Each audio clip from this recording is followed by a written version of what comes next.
You wanted to understand Micah. And you want it fast. Here's where we got you covered. We're doing a deep dive into Micah. This little book. Is known for its powerful messages. We're going to be talking about judgment. Social takedowns. And even a little glimmer of hope by the end. Micah lived during a really turbulent time. A turbulent time. The 8th century BC. The southern kingdom. Of Judah. And things weren't going well.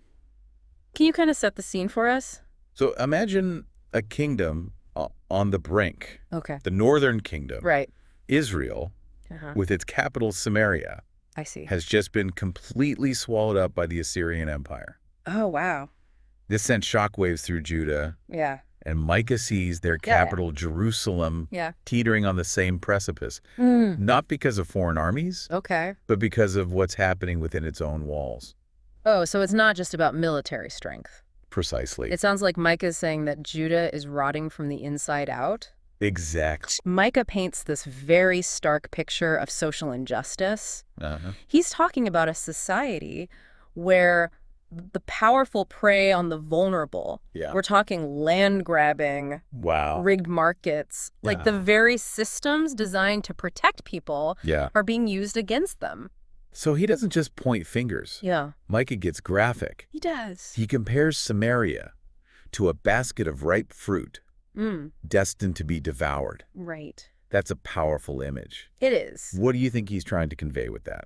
Urgency. Okay. He wants his audience to feel the urgency, the inevitability of what's coming if they don't change their ways. Micah names names, doesn't he? He does. He goes after specific groups of people. Absolutely. Like wealthy landowners. He talks about how they add house to house and field to field, pushing out the poor, consolidating their own power. Micah is furious about how the legal system has become a tool for the wealthy to exploit the vulnerable. So it's not just about social injustice. No. Micah also goes after the religious establishment. He does. That day. And he does not mince words. Yeah. He talks about prophets who lead my people astray. And priests who teach for a price. Micah sees this link between the people's misplaced faith and the rampant corruption. Yes.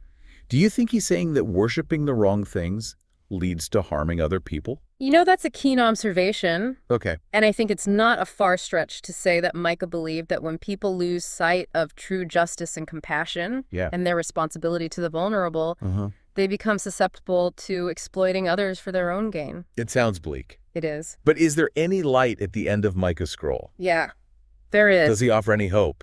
Even in the midst of these condemnations, Micah offers this glimmer of hope. Okay. He talks about a time when God will gather the remnant of his flock and shepherd his flock like a shepherd his sheep. It's a beautiful image. It is. Of restoration. It is. And this is where things get especially interesting. Yes. Because Micah doesn't just promise this vague sense of hope. Right.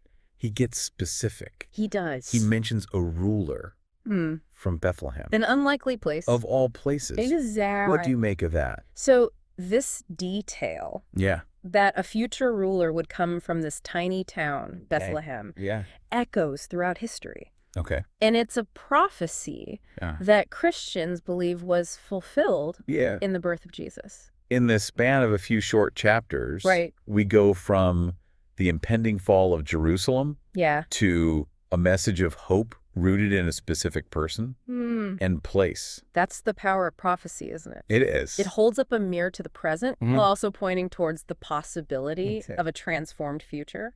Micah leaves us with a lot to think about. He does. He challenges us to really look at the injustices within our own societies. Within ourselves. To consider where we might be complicit. Absolutely. He reminds us that hope isn't passive. Right. It requires action.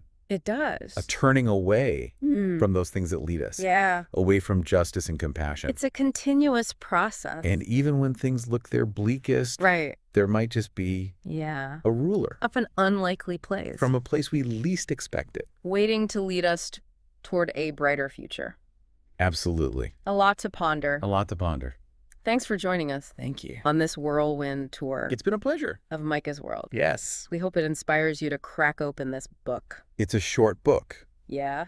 But it's powerful. This small but mighty book. Yeah. and see what other nuggets of wisdom you can unearth. Absolutely. Thanks again for joining us. Thank you. We'll see you next time. See you next time.